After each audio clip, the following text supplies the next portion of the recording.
Hello, welcome to NewRecordDay.com. My name is Ron, and this is a video review of the Rogue Audio Cronus Magnum integrated amplifier.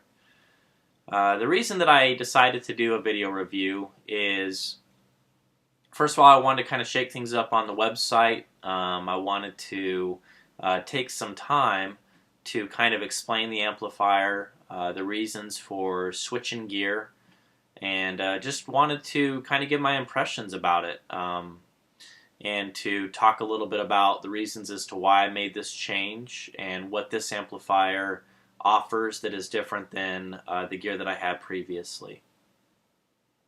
Now, when I first got into hi-fi, I had a tube amplifier. That's actually what kind of started this this crazy hobby of mine.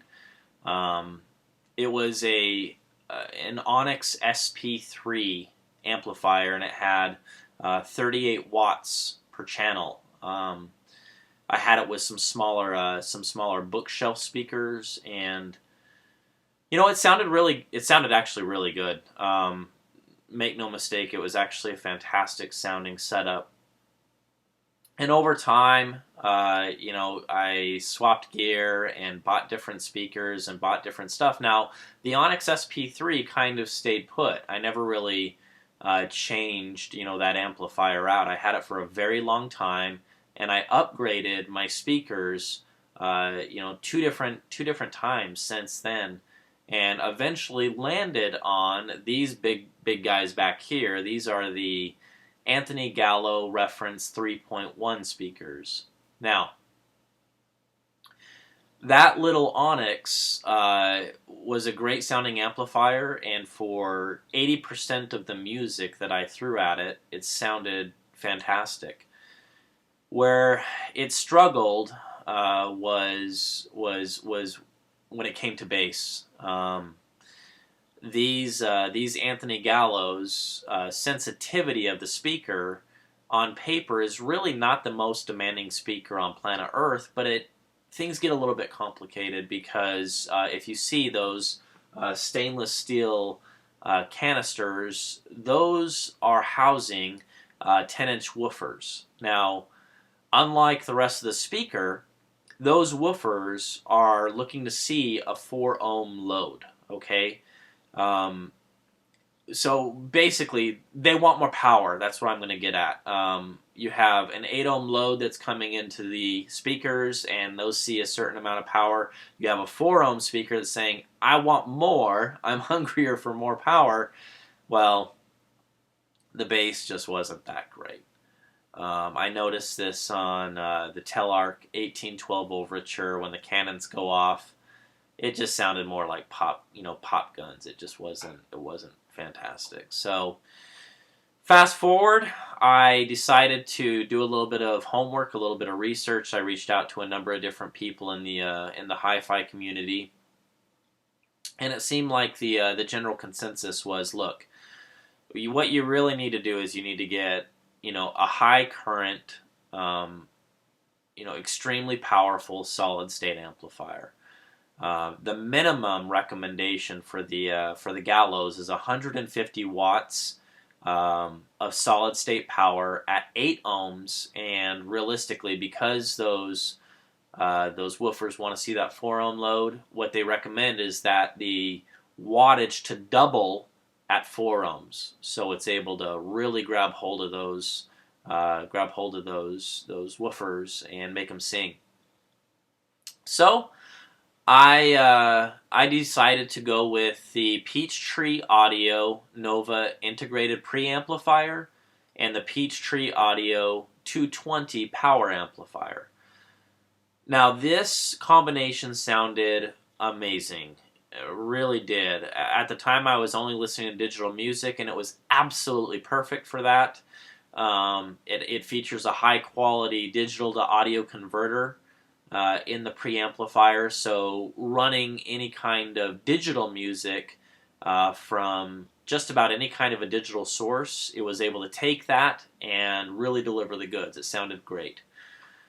The 220 amplifier is rated at 250 watts at 8 ohms, and it almost doubles that power at 4 ohms. So it was able to power the gallows without skipping a beat. It wasn't even a challenge for him. So fast forward, I have always, while owning the Peachtree, I've always wondered, hey, is there a tube amp out there that can really do the gallows justice, that will sound fantastic, and is able to really take charge of the woofers and make them sound good? So I reached out to the gentleman that sold me the turntable. His name is Taylor from Gold Print Audio. The guy is fantastic to work with, and after through a couple of different emails back and forth, he's like, "Hey, you know what? I think that the Rogue Audio would actually be the way to go. It would work. It'll be enough power." Now the Rogue Audio, this guy behind me, my newest amplifier, it's a tube amplifier and it's rated at 100 watts. We're going to go over in detail about the amp a little bit later, but I was really kind of skeptical. I was like, well, is it really going to be enough? Am I going to regret this decision? He kind of put my mind at ease. He's like, don't worry about it, man. It's going to sound great. Trust me on this. You're going to be happy. The bass is going to sound good. Stop worrying about it. So I pulled the trigger. I ordered the Rogue Audio, and it was a 2-week build time, so there was a good amount of anxiety leading up to the amplifier, and I sent a couple of different emails to Mark O'Brien, which is the guy that makes that amp. He's the head honcho over at Rogue Audio, and his reply was, "Yeah, you're gonna be fine. Don't worry about it. It's gonna sound great. Essentially, if this thing doesn't sound good, I'm gonna eat my hat. You're gonna be fine. Don't worry about it." And also to Srejan, and I'm saying your name wrong. I apologize. Over at Six Moons. And our conversation was actually really interesting. We exchanged a couple of different emails, and he's like, "Look, you're not going to make a mistake. Those KT120s or beasts are going to sound fantastic. They're gonna deliver the goods." But his concerns and his reservations, and this guy knows what he's talking about, was, look, that Peachtree amplifier is what's called a Class D amplifier, and the characteristics of that amplifier sound a lot like a tube amp. So what you're trading in to get back might be a lateral move. You may feel like, what did I do all of this for? It sounds similar. It has the same sonic characteristics. So this may have been in vain. Well, I'm happy to report, and I'll get into this a little bit later, that I'm really happy with with the move that I made. Make no mistake, I can definitely hear some differences there, and the differences that I do hear were well worth doing the swap here. So the other reason that I decided to get the Cronus is, as you know, this is New Record Day, and we're all about records. I've even though I do still listen to digital music from time to time, I essentially use it to find artists. I still use Mog, which is a subscription-based music community where you can actually just find new artists. It's like Spotify. And I still use it to this day. I listen to it in my car. I'll even listen to it now, and I'll explain how I do that, how I have everything set up. But with New Record Day, we listen to records and we review records. I don't anticipate us doing any kind of reviews on digital music anytime soon. And the Peachtree Audio preamplifier, the Nova preamp, it doesn't have a phono input. That's not, that's not a bad thing per se. It just doesn't offer it. And what I had to do and what I was forced to do was kind of rig this thing in a fashion to where it would work. So being the bargain shopper that I am, I walked into a Goodwill, and it was just a lucky day. They had a 1980s Pioneer amplifier that had both phono inputs as well as tape outs. So essentially, I created a loop back into the Peachtree, so I could listen to records. It worked. Uh, there was it wasn't great. Okay, and now that I've heard a great sounding phono preamplifier, I realized that that really wasn't cutting it. Even though it worked and it got things on the map, and I was able to listen to vinyl, there was definitely some limitations there to to what I was hearing. So anyhow, the Rogue Audio comes with a built-in great sounding phono preamplifier. You can connect any of your digital sources as well. I'm going to talk a little bit about that and what the trade-offs would be and what that would take, what that would look like. But I'm really happy. It's a Swiss Army integrated amplifier, Swiss Army knife integrated amplifier. It just gives you everything. It's everything that you need to step into this and to do it all with one unit that just delivers the goods.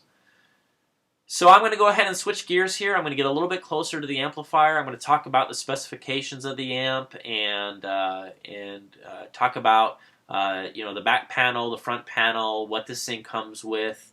Go over the build of the amplifier, and after that we'll be back.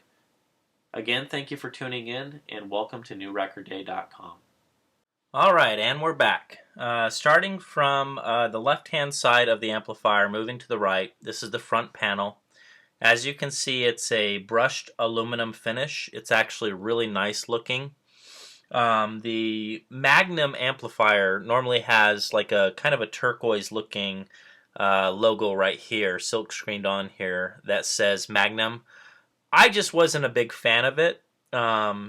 I emailed Mark O'Brien from Rogue Audio, and to my surprise, he said, no problem, we just won't put it on. So that level of, customer service and being flexible like that, I was really impressed. It's a small thing, but it meant a lot to me, so I really do appreciate that kind of stuff. From the left-hand side, we have your power button.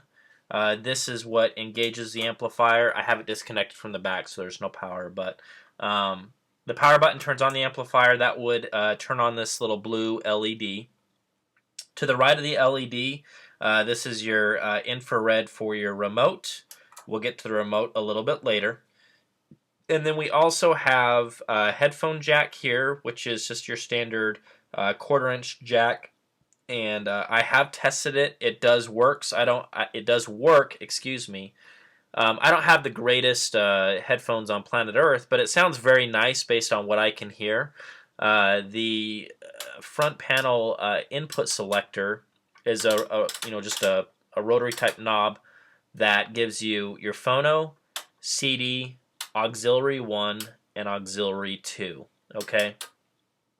To the right of that guy, we have balance, which you don't see very often anymore, and I'm actually a big fan of balance. I'm pretty analytical about things being absolutely dead center, and if you are in a room that doesn't cooperate with you and your vocals are just panned, veering off to the left, or if your soundstage is heavier to the right, this is really handy. You can go ahead and fine-tune this and get it to your liking. So I appreciate this being thrown in there. Thank you very much, Rogue Audio. And then to the right, we have a simple volume knob. This turns up, turns down. It's very smooth. All of these knobs just have a nice feel to them. They're very smooth operating. They feel quality. They don't feel cheap. They're definitely not just some piece of plastic. This thing is built to last. Looking on top, we have the tube configuration. I'm going to go over this a little bit more in detail a little bit later as we do the biasing. But we have your 12AX7 tubes, which are the front two tubes here. And then we have a row of 12AU7 tubes. And then we got the big boys back here, which are the KT120s. When I got the amplifier, these were not installed. These were in a separate cardboard box, so I had to install these myself. I did not mind doing that. Actually, I preferred that. I think that the logic behind that is they really want this thing to arrive in safety, and they don't want you to end up with a bunch of busted tubes and be disappointed. Alright, so next step, I'm going to go ahead and turn this baby around. We'll take a look at the back panel, and I'll be right back with you.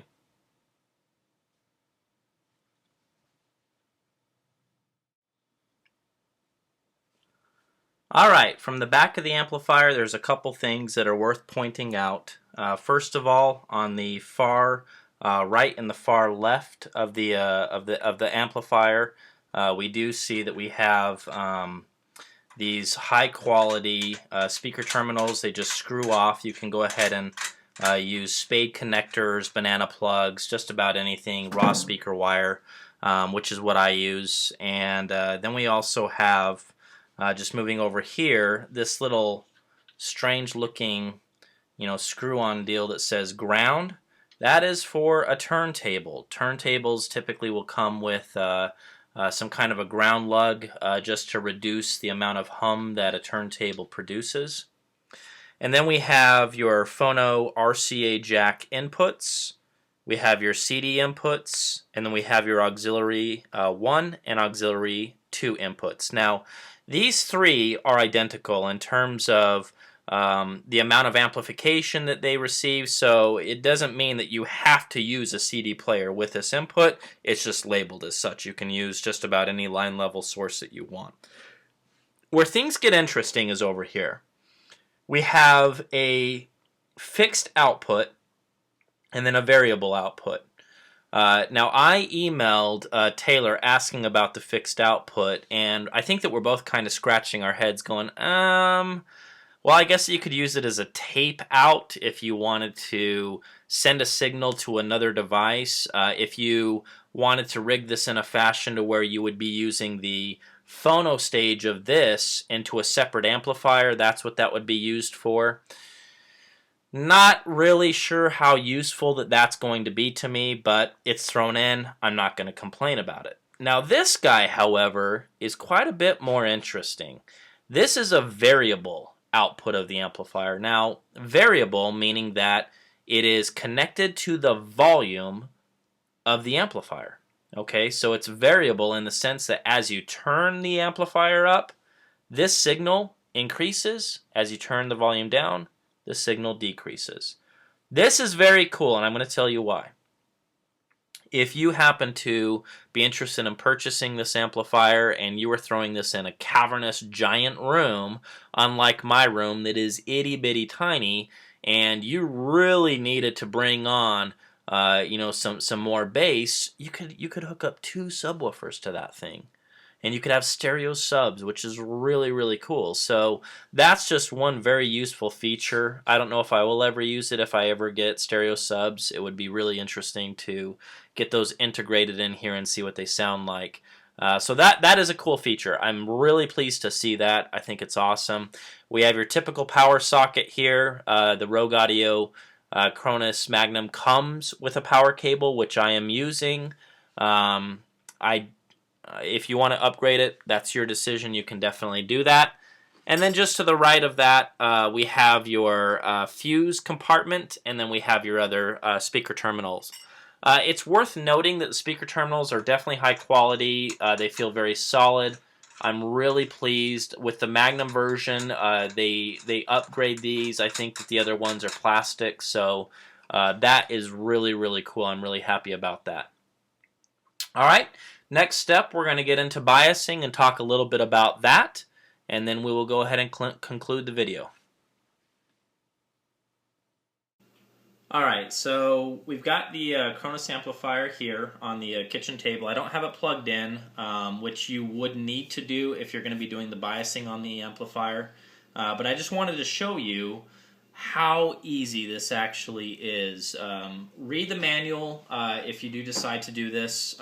It gives you an outline of what you need to be doing here. But I just wanted to give you a visual on what you need to do to get this thing biased. First of all, they give you this little tiny tool back here, and this is a bias tool. And the first thing that you're going to do here is you're going to remove this panel, this top panel door. It's just these little thumb screws. This is really easy to remove. You just unscrew these bad boys. And had this thing been turned on right now, it would be hot, so you want to be careful with your thumbs and stuff. If you touch these tubes, you're going to know it. But basically, if you take a look inside here, there's 4 dip switches, okay? Now, these 4 different dip switches are actually set to configure the bias for each and every single 4 tubes. So we have 4 tubes, we have 4 dip switches. You can see that if they're set forward this way, they're set to run. If you move it back, it is set to set, meaning you're going to set the bias.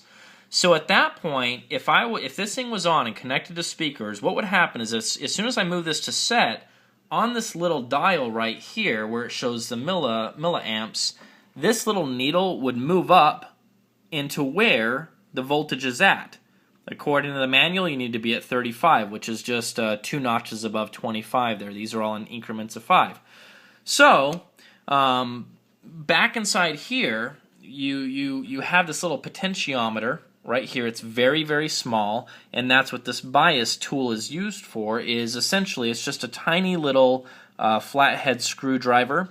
You're going to take that little flat piece here, and you're going to just simply turn this potentiometer right here, either clockwise or counterclockwise, depending on where that needle is sitting and whether you need to go up or down to end up with 35. When you're done adjusting that one, you're going to set it back to run, and you're going to move to the next one. You're going to do this 4 times until each of these tubes are set to 35 milliamps. It's that easy. It's brainless. It's nothing to be intimidated about. It's nothing to be scared about. It's very easy to do. You really only want to be doing this realistically about every month or so. The manual also outlines that if you check this from time to time and you notice that there's a variation of greater than 5 milliamps, then it's time to go ahead and adjust the tubes.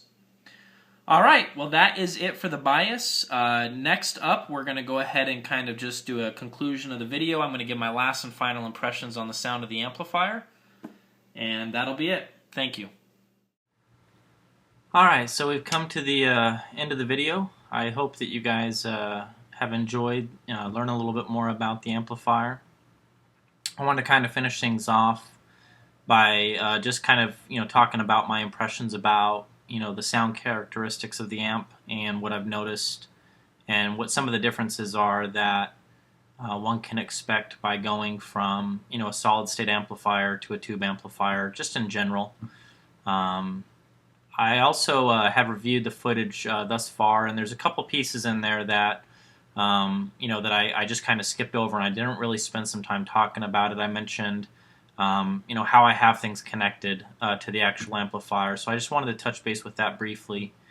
The way that I listen to digital music through Mog is it's all actually being transmitted from my phone, and that is going to an Airport Express, which is behind the amplifier. It just plugs right into a socket, into a power socket, and then it just has a built-in DAC, which is a digital to audio converter. It's also basically just a router, a Wi-Fi router, so without any wires or anything like that, I can stream music from from any mobile device, a tablet, a cell phone, right into the actual Airport Express, and then from there I just use the standard analog out into the CD input of the amplifier, which I showed you earlier. Now, that is definitely not the last word in in audio, in finding a high quality solution for listening to digital music. First of all, the music that I'm streaming is already compressed, and then I'm streaming that music, and then I'm using a digital to audio converter that's just tossed in there. That's probably not more than $10. With all of that being said, it still sounds good. I think that just about anybody that is a music lover would sit down and listen to this, and they would be totally pleased with even the digital signal that's going into the amplifier. It's very convenient to be able to, find all these artists on these, on Mog or Spotify or what have you, and to pull up music, right then and there. Now, for anything that I have listened to review the amplifier, I do not rely on that. I go straight to the turntable. And the turntable that I have that I got from Gold Print Audio is the Pro-ject RM5 SE turntable. It features a Sumiko Bluepoint number 2 cartridge, which is, not to get too confusing here, but it's a high output moving coil cartridge. Okay, there's a couple of different types of cartridges out there. This is just one of those, and the Rogue Audio is typically would accept a moving magnet cartridge. Now, with mine being a high output MC cartridge, it still works. It still sounds fantastic, but I do think that it's important for me to point out that if you are the kind of guy or girl that likes to crank the music, and we're talking get that thing concert level loud, you're probably going to be disappointed with the built-in phono input. The manual suggests that it's sitting right around 35 decibels, so cranked up, I'm able to get it floating right below 100 decibels. It's somewhere in 95, 96, 97 decibels. That is really, really loud.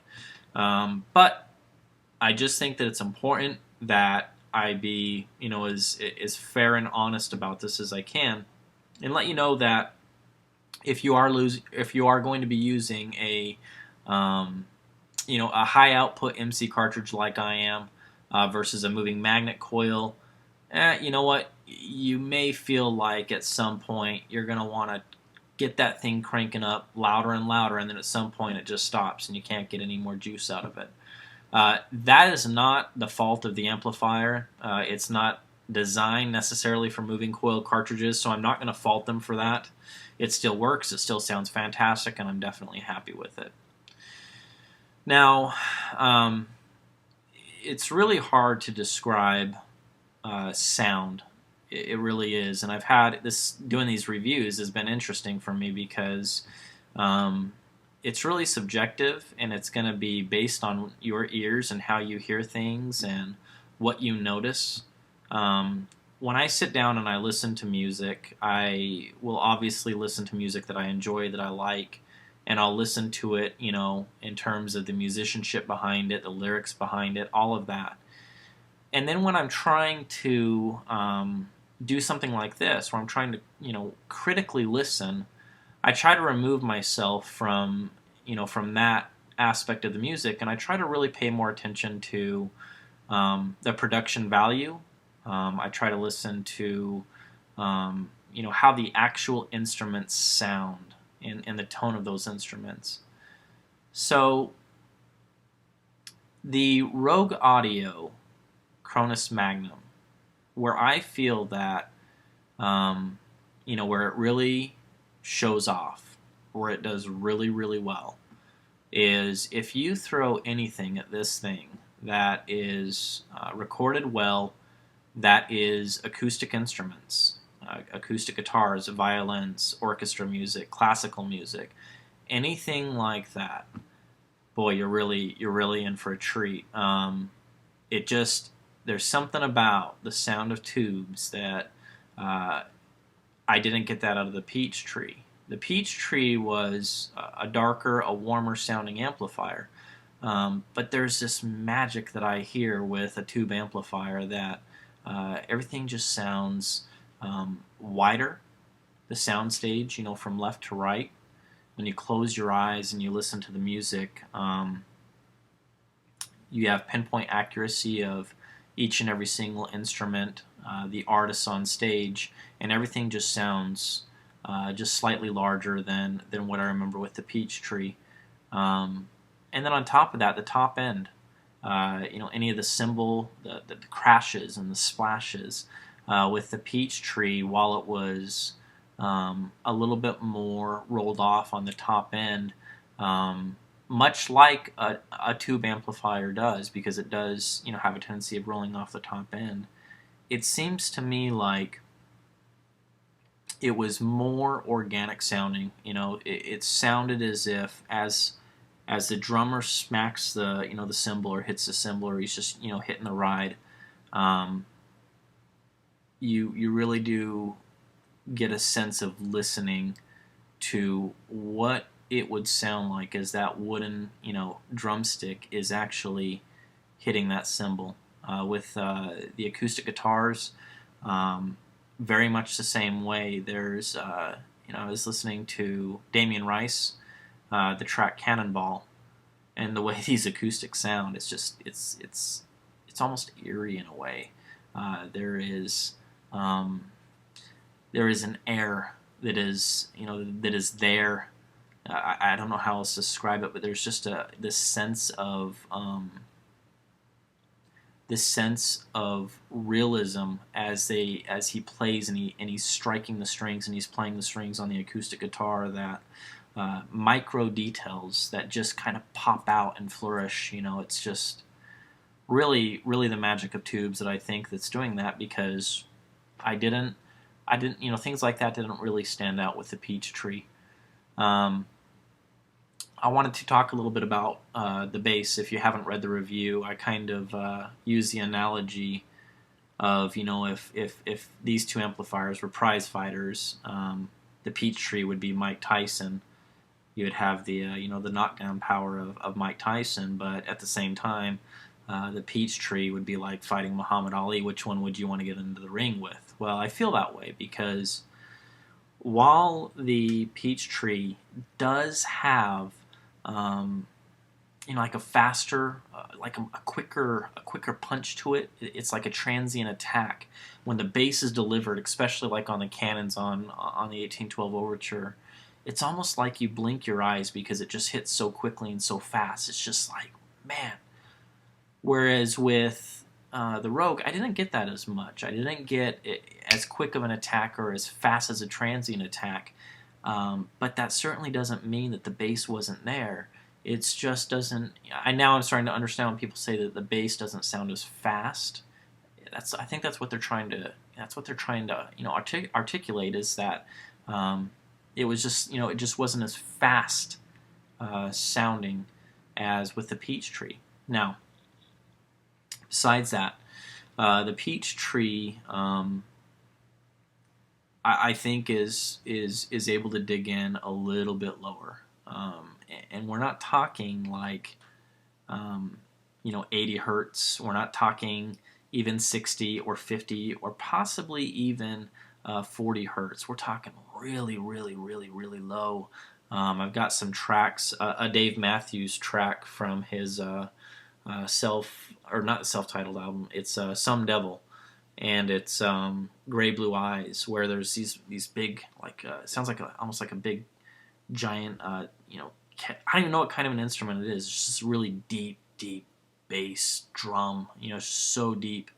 And in that, with the Peachtree, you can really get that thing cranked and you can start shaking some walls. I mean, it's really intimidating. I don't think that the Rogue is going to be able to quite do that kind of stuff as well as the Peachtree. So, the trade-offs are that, that there are some things that, the Peachtree, in terms of super low bass and the way that it delivers the bass, I think that it would best the Rogue Audio. But I would say for 98% of the music that I'm going to be listening to, um, minus the one track where I notice that things get ridiculously low, the Rogue Audio does an unbelievable job with bass specifically. So make no mistake, if you're a bass head, even if you're into hip hop or you're into rap or whatever, it would still be a fantastic choice. There's no reason that I wouldn't recommend it to anybody, at all. In terms of everything else, the amplifier is fantastic sounding. It does such a great job with everything that I've thrown at it. Acoustics, I can't get enough. Either it's the magic of tubes or the guys over at Rogue Audio. They just know how to do this and they know how to do it right. So I'm really grateful for anybody that checked out the video. This is the first time that I've ever done anything like this, and I look forward to maybe doing some more down the road. If we want to maybe do a review on a specific album, we might do another video review and try that. Anyhow, I'm going to sign off. Thank you so much. We definitely do appreciate your time here at New Record Day. If you have any comments, if you want to reach out to us, please do so. You can either email us at info@newrecordday.com, or you can email me directly at ron@newrecordday.com. At the top of the website there, you can see some links there where you can check us out on Facebook as well as Google+. So I would recommend doing that if you haven't yet. And, stay tuned. We definitely do appreciate it, and thank you again.